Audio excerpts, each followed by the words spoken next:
Alors, on va essayer d'avancer ci beneen point d'actualité concernant notre premier ministre Ousmane Sonko. Alors sëñ Saliou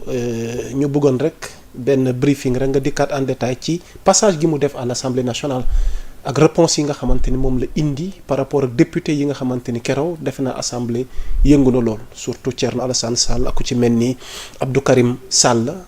Alors noo jàngatee la sortie de notre premier ministre Ousmane Sonko keroog ca pencum ndaw réew mi par rapport ak 10 questions d'actualité yi nga xamante ni ñu ngi ko doon xaar mu indi ci ay leeral. Un vrai premier ministre qui a été au Parlement et comme le suggère le règlement intérieur de l'Assemblée nationale moom il a sacrifié à cette tradition ñëw taxaw jàkkaarloo ak ñi nga xamante ne ñooy député yi ñu laaj ko ci li nga xamante ne moom en tant que jëwriñ bi jiite gouvernement bi ñu laaj ko ci réew mi actuellement ci nu muy doxee xam nga fi ñu toll nii ak li ñuy wax yëpp ak jafe-jafe yi gars yi di wax yëpp ak yenn manipulation yi am ci dëkk bi intoxication yi ñenn ñi sax jàpp nañu c'est une opération très risquée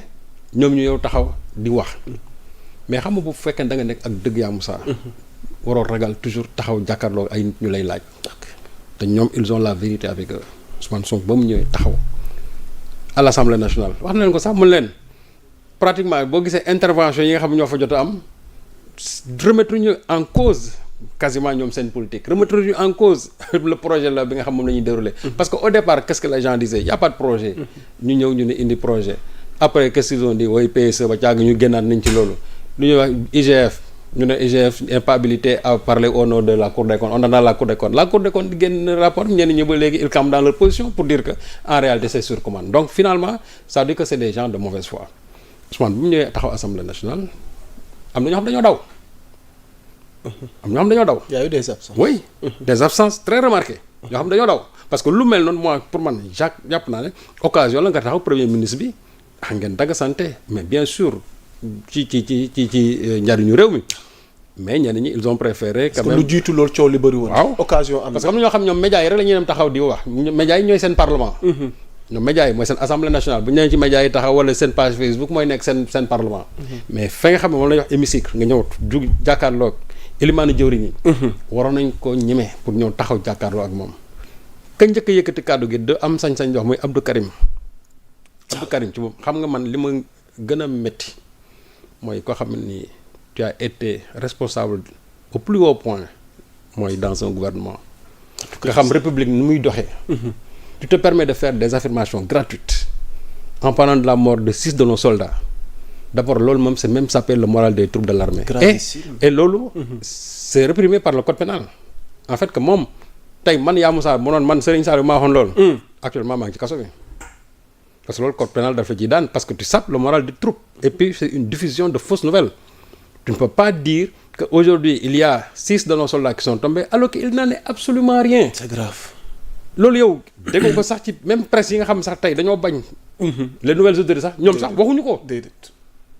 yow daal sa page Facebook xamante internet bi su fekkee ne finalement internet moom fa lay source woo c'est-à-dire il n'est plus responsable. nit bala ngay wax dara surtout que nga nekkoon ministre dans un gouvernement nga am benn expérience bi war nga loo xam ne bala nga ñëw da nga koy saytu. nga dem laaj waa DIRPA boo leen laaj yi ñuy wax lu moo xew ci réew mi te loolu su amoon DIRPA mooy njëkk taxaw wax ko. logiquement te loolu sax bu amoon avec aujourd'hui xarala yu bees yi am tey. loolu bu amoon tey avant tak di nga dégg ñëpp wax ko ba waa DIRPA génn firndeel loolu yow nga wax loo xam ne dara du si dëgg benn parce que simplement yaa ngi jàkkaarloo ñoo xam ne ni tu ne les aimes pas. au point même de dire loo xam ne loo avait dit Ousmane Sonko a été vraiment très pudique parce que bu taxawee sax am na yenn kàddu yoo xam bu ko wax ne sax yow da ngay fen xam mu ko woon la tu dis des contre-vérités rafetal wax ko kooku am na worma et en plus de ça moom Abdou Karim Sall waaw nee na ko yow sëñ bi tu as des comptes à rendre nag les 45 milliards d'armes te loolu dinañ ci dellusiwaat les 45 milliards yooyu mais moom mi ko signé je crois c'était le 31 décembre 2021 mais nañu wax armes yooyu anañu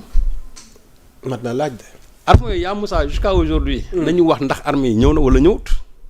matériel bañ ca defoon nañu wax ndax ñëw na wala ñëwut ndax livré nañ ko on l'a pas livré ñu jaarale ko secret défense surfacturé ko 45 milliards. waaw que 45 ba pare surfacturé ko 18 milliards de surfacturation.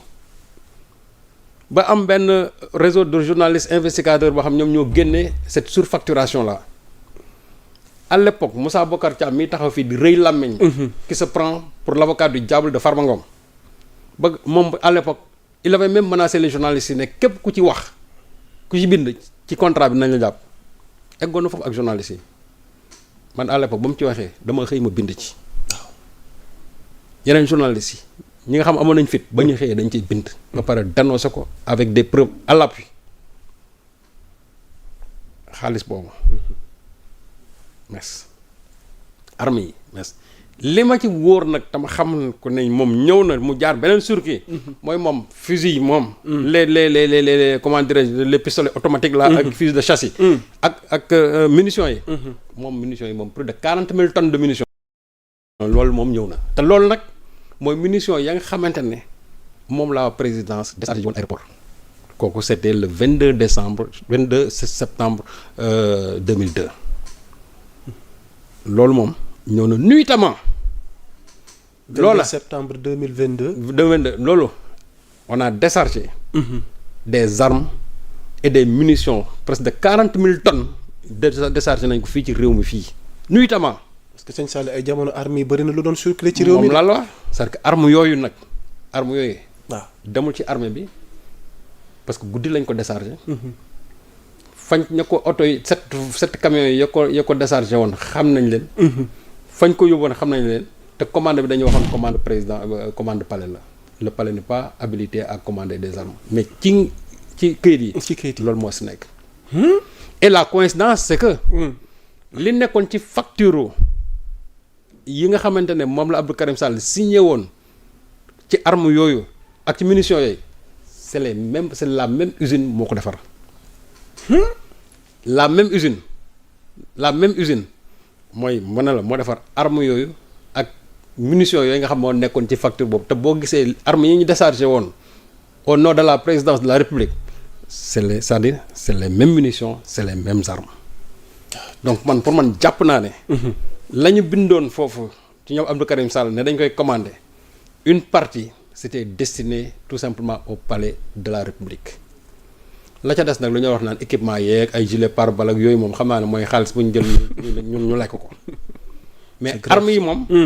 ñëw na te je sais que ne armes yi nga xam ne moom la waa présidence réceptionné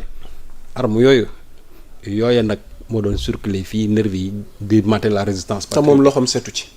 mais du ci set parce que c'était lui le patron de moom moo ko signé environnement moo jiite alors que même quand on parle du secret défense le décret de 2020 ne cite pas l'environnement comme étant une structure de secret défense. Tout à fait. On parle de la police, des forces armées, les FDS, et aussi de la brigade de sapeurs-pompiers. Ñoo war a bénéficier de ce qu'on appelle le secret défense. Donc ñoom ils n'étaient pas habilités su fekkante ne armes yooyu ñoom dañ ko soxla woon. C'est la police non c'est la police ou bien ce sont les forces armées ñoom ñoo ko waroon commander au nom bien sûr du ministère de l'environnement. Même le journal du Témoin par la suite il est allé sur le terrain demander en 2023 aux agents des eaux des eaux et forêts ñoom ñu ne gis ñu damitu matériel boo xamante ni ñëw na boobu léegi alors que c'était fait depuis fin décembre 2021 ba 2023 gis ñu dara mais li wóorte woon mooy li ma wax léegi armes yi ya ñëw ak munitions yi ya ñëw nga xamante ne sur les mêmes deux factures c'est la même usine qui fait la production yooyu moom le palais l'a réceptionné et je suis sûr et certain que loola mooy armes yi nga xamante ne moo doon circuler pendant la résistance là yooyu lañ doon utiliser di ci mater nit ñi et je crois que mi bëri woon nañ loolu non yooyu la mais xam nga ne y a des enquêtes qui sont en train de se faire c'est sûr et certain qu'on va kon borom Oryx moom génn gu ci non nu mu ciy génnee c'est sûr et certain qu'il va répondre de ça d'ailleurs le premier ministre boo déggee en filigrane wax na woo am na loo xamante ni ba léegi yow ñu ngi la ciy xaar mais répondre goo ci. mbaa du jàpp ni député la. waaw mais attention député dañuy sa mbalaanu kirlaay bu fekkente ne yow da nga am foo xamante ni da nga fa yóbbu dëkk bi favoriser ay crimes yoo xamante ne ni sa signature peut-être est à la base de tout ça. mais sa mbalaanu député peuple ñoo la ko joxoon. peuple bi nga xamante ne tey yow la leen doon rey da nga caa bokk. mais dañ koy summi teg ko fële voilà. être député nee naa fii même être président c'est-à-dire mënu la jox une immunité permanente c'est pas possible. tout à fait immunité bi c'est pour le mandat sa liggéey kese la aar sa liggéey mais su fekkente ne am na loo xamante ni ànd ak liggéey bi mais dañ koy jël teggi ko teg ko fële. moom xam na loolu ñëpp ñu ci daw tey dem wuti mbalaanu kirlaay assemblée nationale ku ci justice bi soxla dinañ jël sa mbalaanu kirlaay jël ko teg ko fële. Abdou Karim. même Oryx yi ya nga xamante ne moom la jëloon di ko yóbbu moom dans son ranch là. il l'avait fait de manière illégale. moom xam na ko sax. coow li bëri woon na. non il l'avait fait de manière illégale il l'a sorti par la suite en disant qu'il s'assume il ne nanga waaw mais ba mu koy def. par la suite dañu dafa ko dans des conditions transparentes yow yaa ngi ko def guddi nit ñi jàpp la nga door a wax moi j'aurais préféré nga def ko bëccëg ñëpp gis ñuy wax nga ne non lii yoon moo ma ko may. en toute transparence waaw mais yow loo xam ne dañ ko nëbbu de bout en bout. il a fallu que am un agent boo xamante ni moom bu gis affaire bi dem dénoncé ko nga door a génn daan ne woy je m'assume parce que loi may na ma ko mais li loi may kay kon bu ko nëbb te bu la ko loi mayee dafa am Oryx yi même soo leen transporté dafa am des conditions dans lesquelles ci la ñu doon transporté. tout à fait dafa am ay oto yoo xam ne ci la ñuy dugg. nga xam ne kenn du leen blessé kenn du leen def dara. mais patax xamuñu nu ñuy def moo tax ñu dugal leen ci conditions yooyu. associé wuñ ci ñi nga xamante ne ñoom la seen xel màcc ci loolu. ñu jël ay samba boy rek ñoom ñu jël transporté mettre leen dans des conditions yoo xamante ni qui ne sont pas favorables ñu dee ñu dem sonn ñu jekkal leen donc voilà comment ça s'est passé te Oryx yi dañu cher encore te moom mi nga xam mooy ministre de l'environnement